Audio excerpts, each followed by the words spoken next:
nedavnih informacijah o zaprtju trboveljske bolnišnice, ki so zaokrožile v javnosti, je vodstvo le-te organiziralo posvet zasavskih županov in novinarsko konferenco o tej problematiki. Prisoten je bil tudi državni sekretar na Ministrstvu za zdravje, Denis Kordež, ki je dejal: Danes smo se sestali z novim vodstvom bolnišnice Trbovlje in pa z predstavniki vseh občin.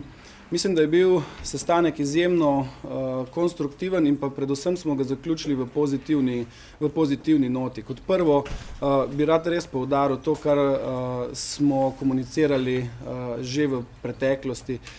Nobene intence po zapiranju bolnišnice Trbovlje ni bilo, je ni in je tudi v prihodnosti se ne planira, vendar iz vidika predlogov in pa konkretnih rešitev, ki so bile predstavljene, mislim, da smo lahko pozitivni in pa verjamem, da se samo poslovanje bolnišnice v nadaljnje, da se bo poslovanje bolnišnice pristopalo z vso resnostjo in konkretnimi rešitvami, kako zadevo popraviti. Danes smo imeli sestanek z ključnimi akterji iz lokalnega okolja in tudi države.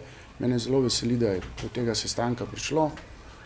Bilo je odprtih kar nekaj vprašanj in tudi mislim, da je diskusija potekala dobro in da smo na nje tudi nekako dobili odgovore ali nakazali rešitve.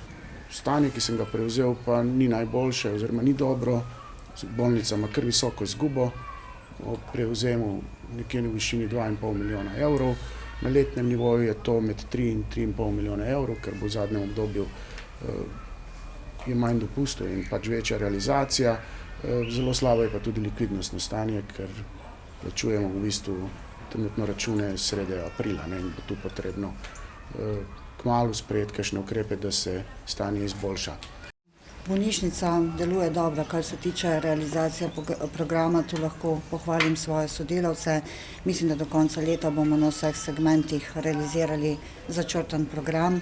Vsekakor pa ja, seveda soočam se s kadrovsko stisko, tako kot mislim, da kompletno zdravstvo v Sloveniji, ampak tako kot smo padli v avgustu na noge, tako smo se tudi pobrali, pediatrija lepo deluje. Mislim, da bo tudi v prihodnje, ne rečem, da ne bo še kdaj kakšna težava, ampak zagotavljam, da bo oddelek obstal, hkrati tudi porodništvo in so ljudje Zasavja lahko čisto pomirjeni, da se na tem nivoju ne bo dogajalo nič hujšega. Zdaj govorim tle v imenu vseh 4 občin in bi vse to, kar je bilo že rečeno, povzel tudi z naše strani nekako takole. Jaz upam, globoko upam, da je to začetek ene nove poti, ene bolj poglobljene komunikacije, ki je do sedaj ni bilo, da vsi naši ljudje, vsi Zasavci nekako res začutijo, da bolnica obstane, da se sanira tisto, kar je narobe, da se v resnici nadgradi z novimi programi. Zagotovljeno nam je bilo, da ni nobenega strahu, da bolnica ne bi obstala in mi trenutno smo v tej poziciji, da temu moramo verjeti.